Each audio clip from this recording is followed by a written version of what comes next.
I think it's important for you to understand a little bit about this conference and how it began. It did, as many of these things do, it was around a luncheon, and we started asking questions about this Gen 6 car, what it was going to be like, how the fans were going to respond, how different was it from everything else, and that begat the idea of picking up the phone and calling the people at NASCAR to see whether or not we could put this event on. And I am delighted that we have such a great group of people here to share with you their insight. If you will allow me, I will introduce our guests. To my right is Mike Helton, the president of NASCAR, Robin Pemberton, the commander-in-chief of competition for NASCAR, Kim Brank, who is the vice president of brand, consumer, and series marketing, David Wilson, who is the Senior Vice President at Toyota Racing Development, Jamie Allison, who would like to be known as the czar of motorsports for Ford globally, but he is just the head of Ford Motorsports globally, and Jim Campbell, the head of performance and racing for General Motors.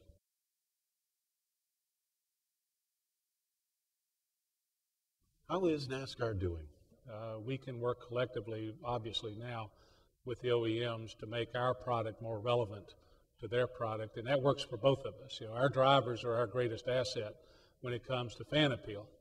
But we know for certain that 4 out of 5 of our fans also have an affinity to the brand of the car that's on the racetrack, and some of those relationships are much older than the relationships they've got with drivers that are racing out there today. So that's important to us, and sustaining that and making it work right is critical for our future. NASCAR also made some concessions along the way to be sure that we could build the identity of the driver with that race car. So the name across the top of the windshield, as you've seen, is something that's already been out there, and the teams are, this is the way the cars will show up in Daytona and race with the drivers' names across the front of the windshield. One thing I will confirm this morning is the fact that in addition to the name of the driver across the windshield, we are adding immediately the badge of the manufacturer on either side of the name. So Toyota, Chevrolet, and Ford will have the identification next to their driver's name on the windshield of their car. This is car racing. This is a sport where it's about winning.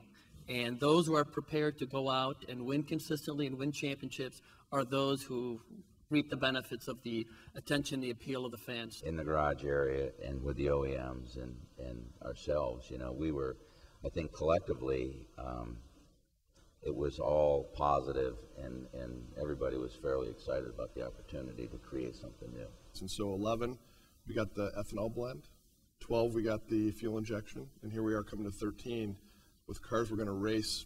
We're going to be connected to the cars we sell in the showroom. So for us, it was a win all the way around. And there's a lot of perception that the OEMs are in a battle with NASCAR. I got to tell you, in this, we're totally aligned on those 3 priorities and work together to make it better. And candidly, NASCAR pushed us further on the designs to get them to look more like the production cars, which was a great dynamic. And I think the result sitting behind us is proof that it works.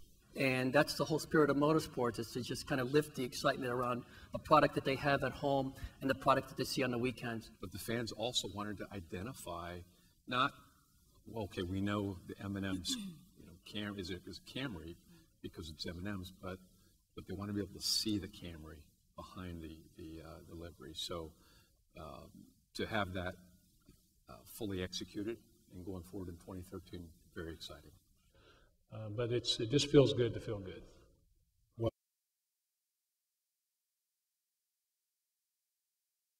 What are some of the top-line technological issues facing NASCAR in bringing competition parity to these vehicles? What we learned early on is that we had to be flexible, and we couldn't pick a set of numbers based on history. Everybody sees everybody's numbers and see where we needed to be, and so they went off and developed another car and another version of that car. So the process, as many of the things we've done over the past 6 or 7 years, is we have to at some point start with a clean sheet of paper, even though it's in the middle or it's early on in this process, as they realized that we were really serious about brand identity, that we actually pushed them or actually asked them to say, it's okay to go overboard, we'll find a way to make it work. There was cars that were completely done and they looked beautiful, and we scratched them off the list and started over again in many cases because we needed that parity in there, and everybody went back to work. It was quite a long process.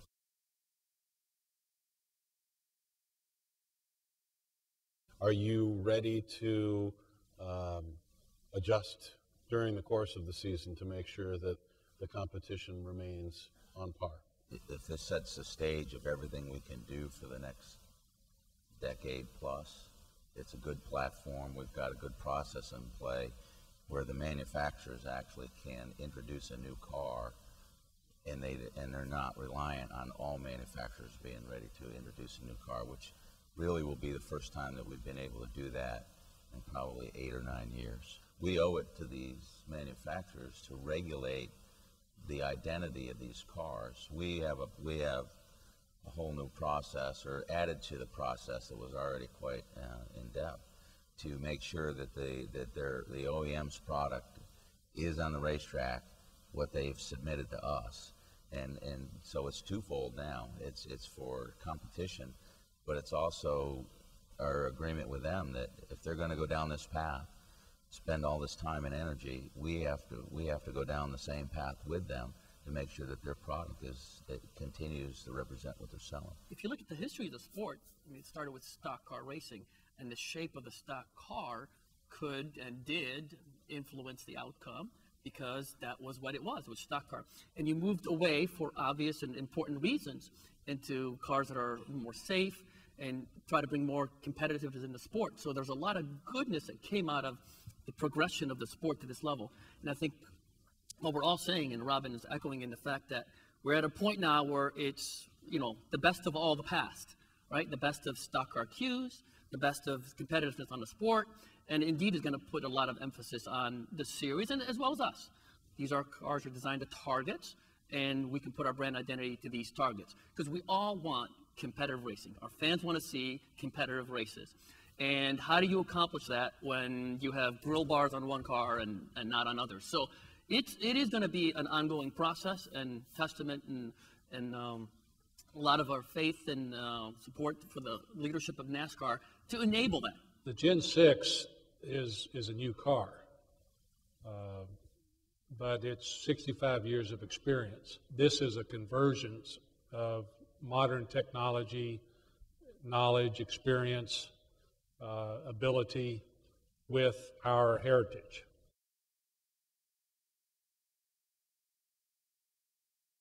What does having a Gen 6 car mean for the NASCAR marketing? It is clear that the reason that the OEMs invest in our sport is because it drives the business.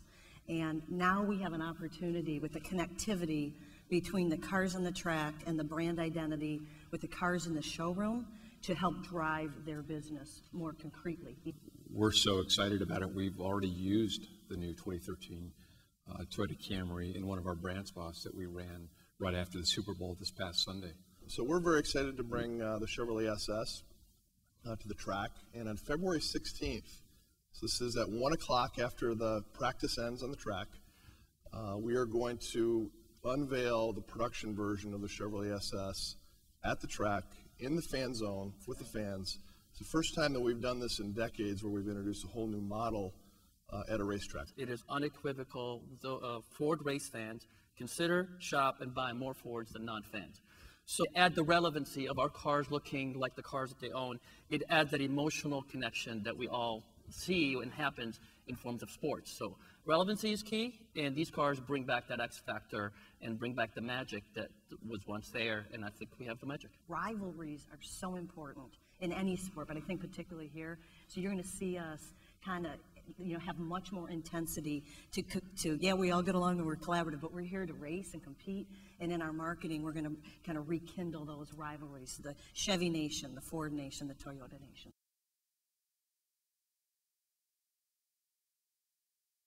Do you feel that the production car will benefit from the race car development? We really landed on the Chevrolet SS, which is really the same architecture in which we build our Chevrolet Camaro, which has been very successful in the market in this growing regular sports segment. And then also the Holden Commodore. It's the same architecture, the same group of engineers works on them.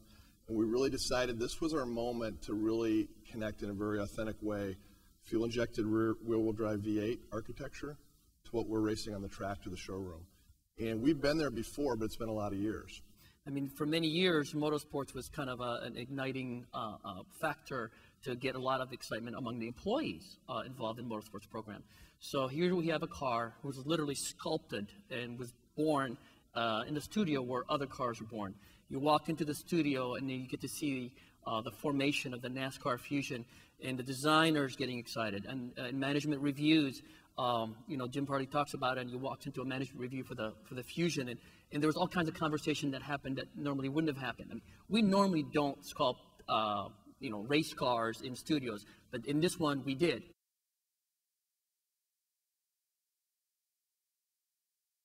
Can you detail the changes on the 2013 car versus the 2012?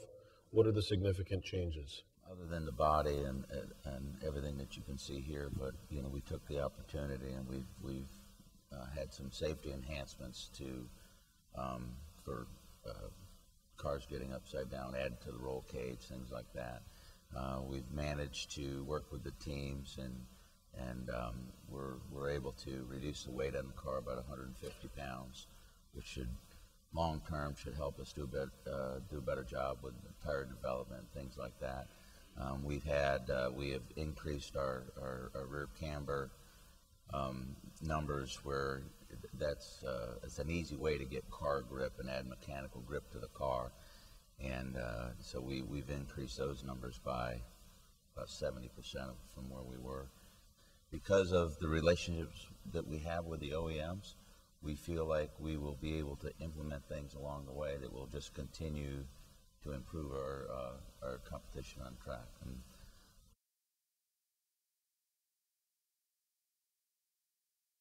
NASCAR has been touting their new TV deal with Fox. How many races will be moved, quote, behind the paywall or cable TV or on cable TV?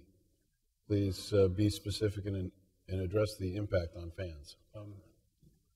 We'll wait until we have the complete season packaged up with other broadcast partners before the determination will be made on who's airing what and those types of things. But the intent is for there to actually be more network races by 2015 than we have today.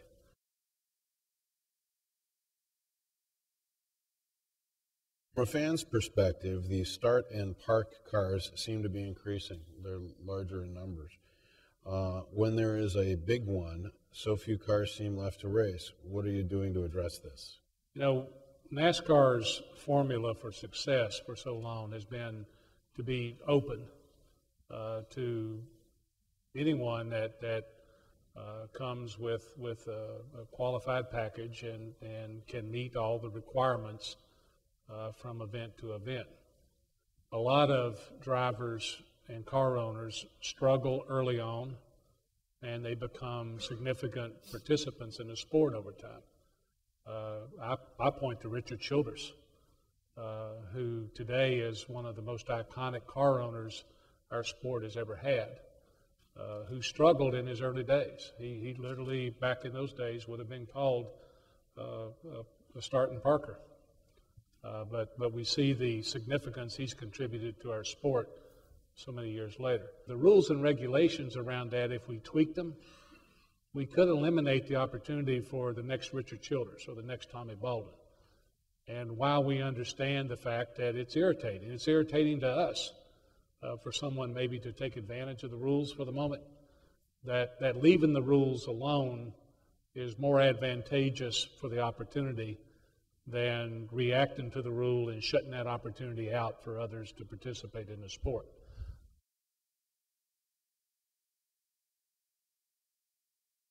You guys are both really closely tied with selling performance parts as a result of this racing. How do you believe the Gen 6 cars will affect that. Recently took pieces and parts off our Camaro ZL1, our highest performing Camaro. The Brembo brake kit, our 1LE mechanical suspension pieces and parts, heavy duty driveline. We validated those to fit, and we validated that they work and can handle the, basically the way consumers are going to use it to enhance a Camaro V6 or V8 that is not an ZL1. In other words, you can take the up-level pieces and parts and pull them down.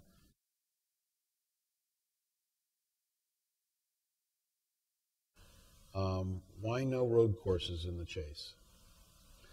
Just the way the schedule laid out when we created the Chase, and we were clear at the outset, and time can change this, but we weren't going to adjust the schedule to fit the Chase. The Chase just was an element we added at the last 10 races of the year, and when we did that, there wasn't any road courses in that part of our season. I'm not sitting here and saying that will never change, but there's nothing anytime soon. Our guys weren't very good road racers. Matter of fact, it wasn't uncommon for us to go to Riverside or Watkins Glen and then Sonoma, and road racing, professional road racers would get in the cars and outdo our guys more often than not. Today, our guys are pretty daggone good road racers, and some of our most exciting events is, even at the nationwide level at Road America and Montreal, but the Cup at Watkins Glen and Sonoma, they're pretty impressive on road courses today. So I think they would be okay if there was a road race in the last 10 races somewhere, but that would be by osmosis, not by design.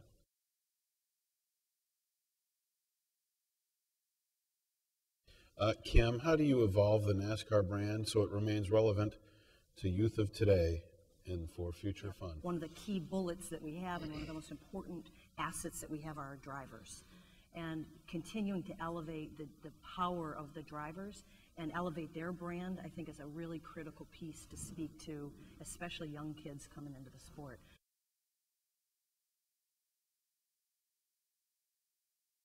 How are you currently measuring your spending on the track versus sales?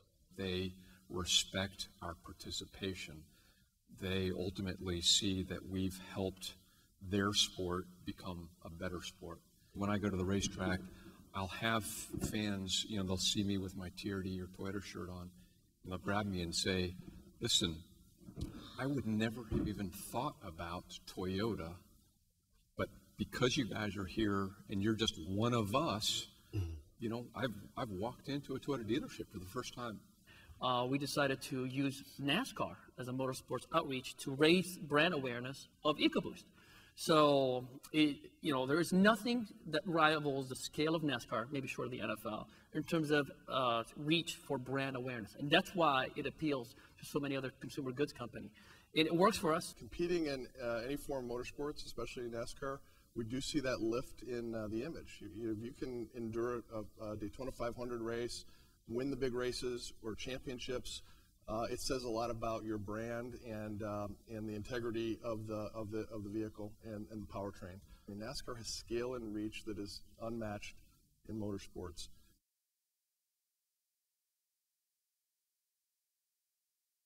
What automaker or automakers would you like to see come into NASCAR? We all anticipate maybe the opportunity for other manufacturers to look at the sport and say, I need to be there to compete against Chevrolet, Ford, and Toyota, and that's our aspiration.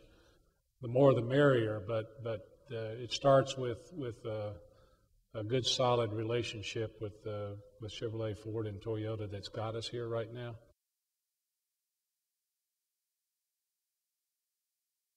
What is the plan to increase track attendance?